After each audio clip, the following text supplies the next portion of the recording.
Hello and welcome to another joystick related quick brief.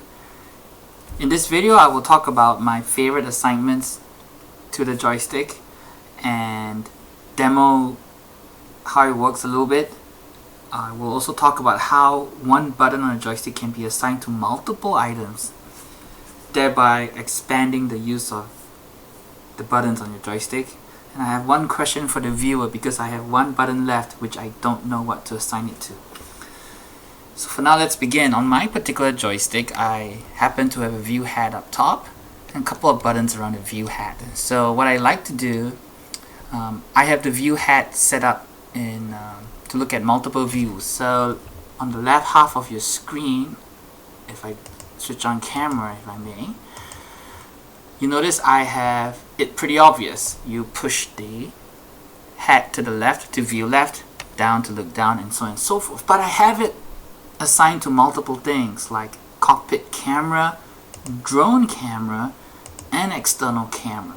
So I will demo this in a little while, but it is okay to assign multiple items to the same button as long as you are very sure they do not conflict in the flight. For example, when I'm in the cockpit looking down, no way the drone camera looking down command will interrupt my flight. So that is what I do for the view hat. I have these two buttons here on the left, right where my thumb is, and I have that for trim. So the lower button trims the elevator pitch as if I was pulling back on the stick, and the button up top trims the elevators down, right, as if I'm pushing forward. I do these for two reasons, and that is when you are flying, you want to trim until you feel the pressure off the stick and the aircraft is can fly stable without you requiring elevator trim. However, at very high altitudes, I sometimes control pitch using trim alone because it's really sensitive up in the high altitude rarefied air, very thin atmosphere.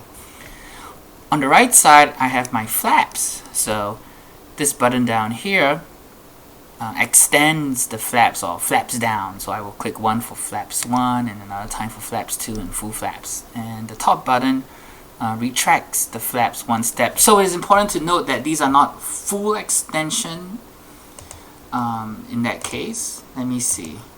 It's more like increase or decrease flaps. It's not the extend flaps or the retract flaps because that goes all the way in or all the way out. I guess I have the trim on the left because it's easier for my thumb, and I do operate the trim much more than I operate the flaps. So that's why trim is on the left side, flaps is on the right side.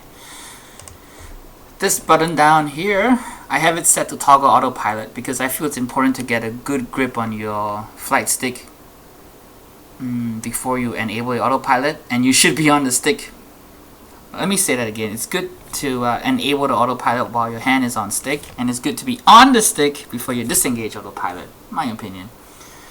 And the trigger button, I know Microsoft Flight Simulator likes to assign that to brakes. However, like so over here, brakes.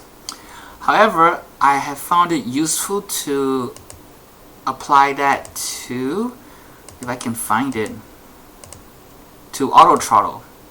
But where is my auto throttle? Should be under autopilot, right? There we go, auto throttle disconnect. Again, it's that same thing. If you're in the air, if you set your wheel brakes, it doesn't affect your flight. And if you're on the ground, you should not have auto throttle engaged, so it doesn't matter. So here's another example of how one button can be assigned to two different things without it affecting your flight dynamics. So that leaves us to the buttons on the base of this joystick. I have this lever here that I will use for obvious reasons for the throttle, and it's set to linear, no sensitivity, fancy settings. It's just that gives me full power, and that gives me minimal power or idle power. So that leaves us with these 6 buttons. Let me get a pen here.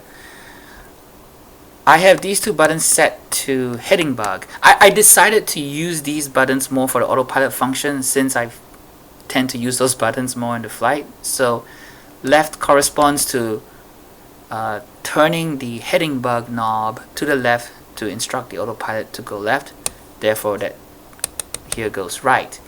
And therefore I use these two set of buttons, these two buttons, this set of two buttons.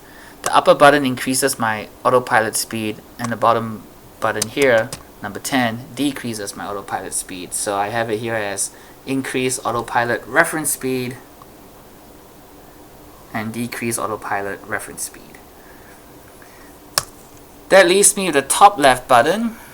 I have that for ATC because I like to manage the ATC radios as well, and I hit that pretty much often. So that leaves us with this button here. Right now I have temporarily assigned it to the yaw damper. Really useful in the TBM when I engage autopilot or disengage autopilot. But the thing is, what do you think I should use it for? Is something more important or more used than just yaw damper? So let me know, and let me know in the comments what you think. So let me leave the control settings and zoom in on the view hat. And this is what I mean by I use the view hat to look left or look right, but it's also assigned to the drone when I'm in showcase mode. And when I'm in external flight mode, what is that? External camera, it can also manipulate the view. So one button or one function assigned to multiple line items, as long as they don't conflict, it's pretty useful. It maximizes the use of your buttons on stick. Alright, well, let's get back inside. So I have rambled on enough already. I thank you for watching, and I hope you have found this video useful. And let me know, I got one button left to assign. Let me know what you think I should assign that button to in the comments. Alright, till next time, have a safe flight and always check 6.